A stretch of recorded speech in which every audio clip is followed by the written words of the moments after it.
Dear friends in Jesus Christ, today is the Holy Trinity Sunday.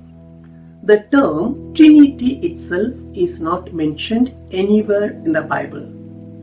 However, Christ instructed us, go into the world and baptize them in the name of the Father and of the Son and of the Holy Spirit.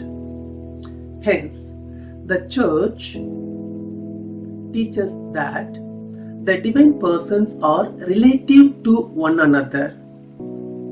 The real distinction of the persons from one another resides only in the relationships which relate them to one another.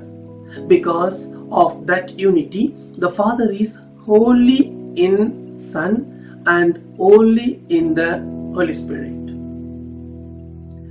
In today's first reading, wisdom is personified.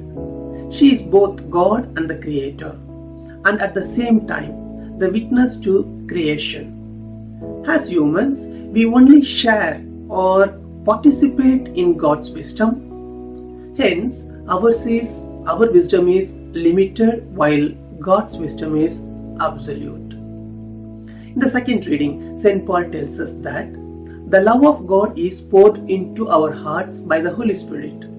Christ is the fullness of God's love.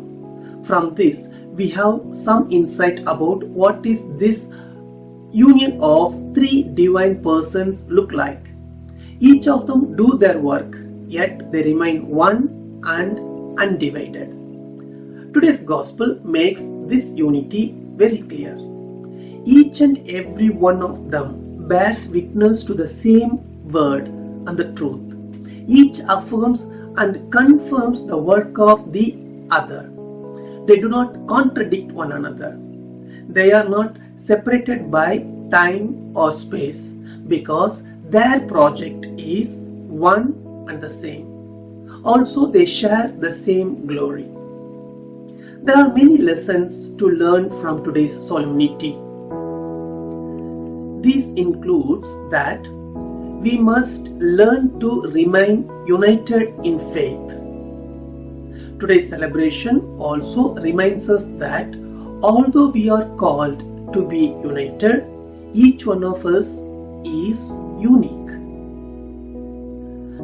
Furthermore, just as each of the three divine persons, we must not be selfish or work for our personal gratifications. No member of the Trinity oppresses or takes advantage of the other. So, we must avoid manipulating, oppressing or suppressing other members of our families, communities and the church.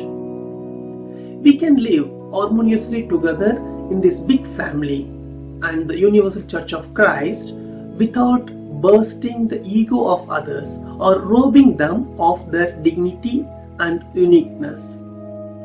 For us as humans, conflicts are inevitable. However, when we confront them prayerfully as a united family, they help to strengthen our unity. And finally, today we must learn from the three divine persons, Father, Son and the Holy Spirit, how to love and respect one another. This also means complimenting and appreciating the efforts of one another. If we live in harmony as the most holy Trinity, then the greatness of the name of the Lord will be made known through all the earth, as it is said in Psalms chapter 8 verse 2. Let us bless the Lord.